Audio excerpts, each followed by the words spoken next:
Today we're discussing whether or not sexual activity increases our risk of having a heart attack, a question many of us of a certain age may have. And joining me for this discussion is Dr. Nikolay Bogush. He's a fellowship-trained cardiologist with the Valley Health System.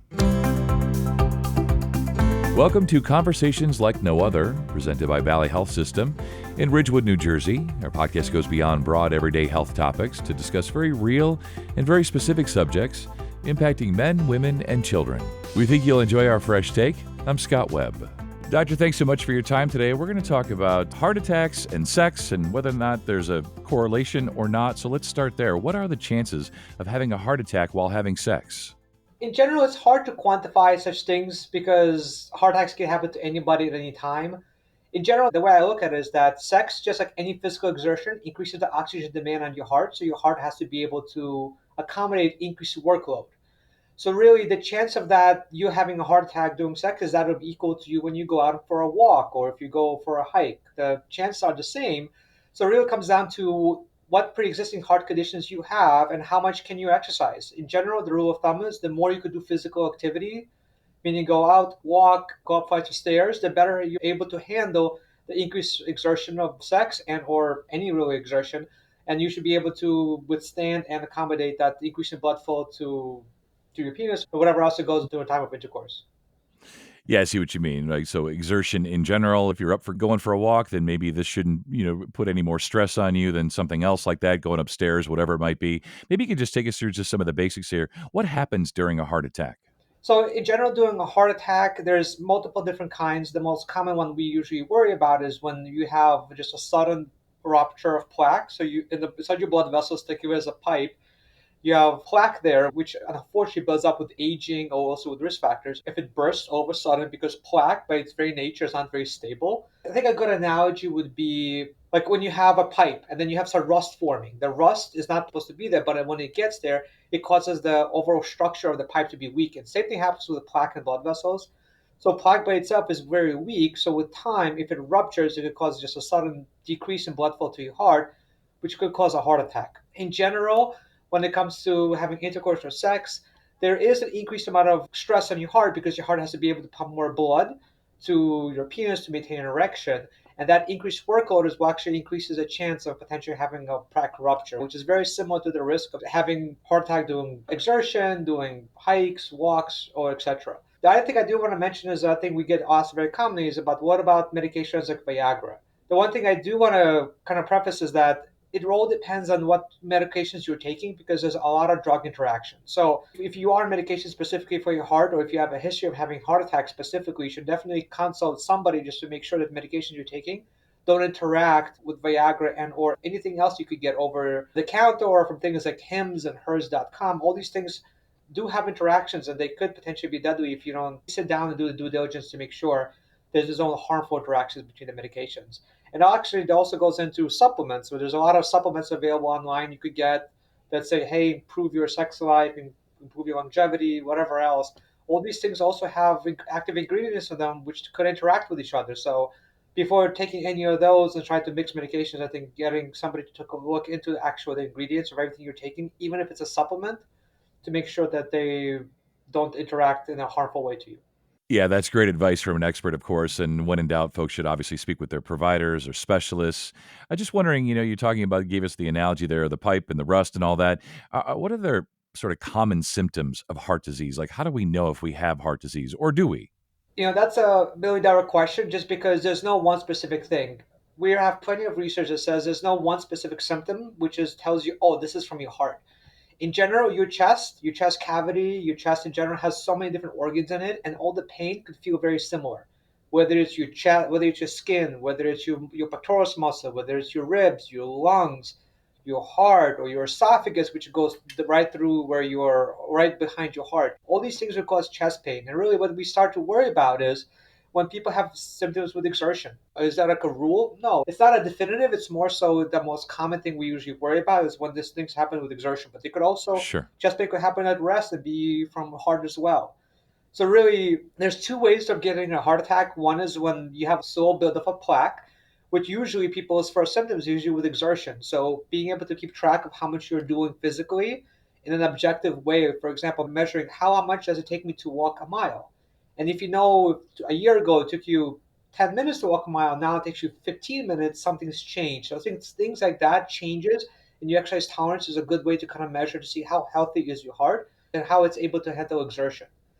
The second type of plaque could happen when you just have acute rupture. When you have, again, you mentioned you have this plaque inside your blood vessel, which could be relatively small, could be like 10%.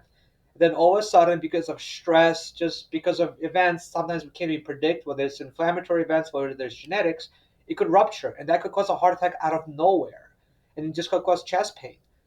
Now, I don't want you to think that any chest pain is a heart-related pain. It doesn't have to be, but when you do have chest pain, I think definitely going out to seek medical help is appropriate, especially if you have risk factors, and also if you're just getting older and if you're male. I mean, all these are risk factors that should be taken into account.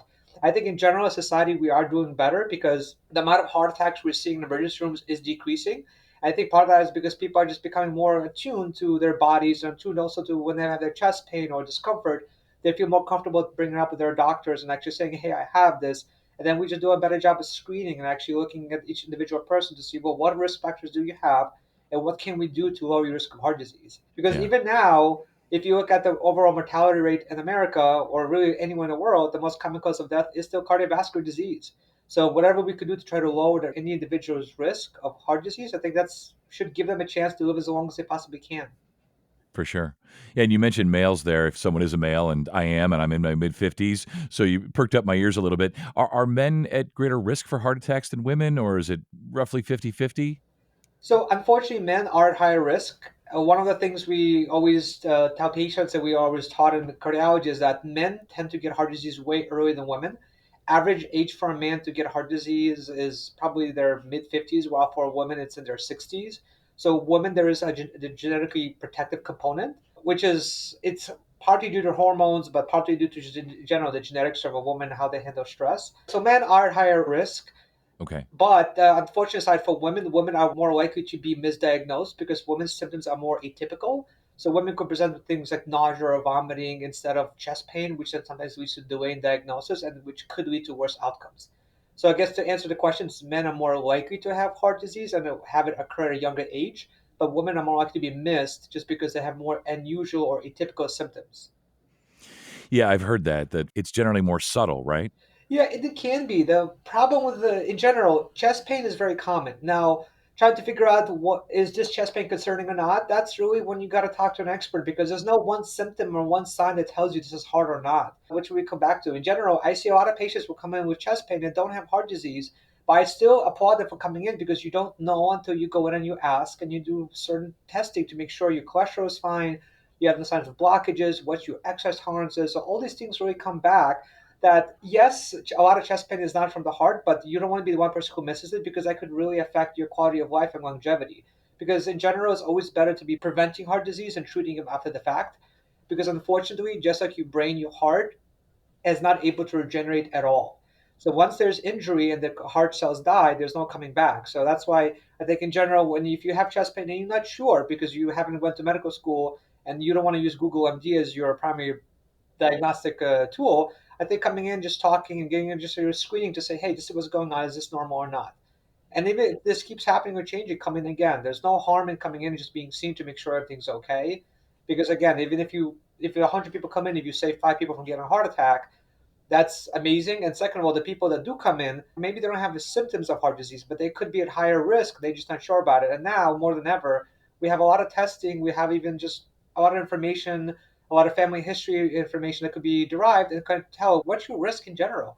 And would you benefit from having preventative medicine, preventative treatment, rather than waiting for you to get a heart attack or a stroke in the first place? Right.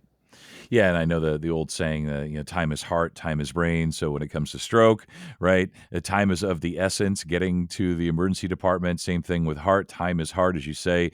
These things won't regenerate themselves. So preventing them, preventing strokes, preventing heart attacks is key. And it's been really educational today, Doctor. Just want to wrap up and ask you if someone's been diagnosed with heart disease, what sort of behavior and lifestyle modifications can we do to stay as healthy as possible to avoid the big one, if you will? I mean, there's a lot of things you could do. I mean, and really what it comes down to, activity is the number one thing. There's a lot of things we cannot control in our lives, like genetics. We can't control what we were born with. Our gender we cannot control, and also our age. Age is a huge risk factor, but we can't control it because tomorrow we will be one day older. But things we can do is really with exercise.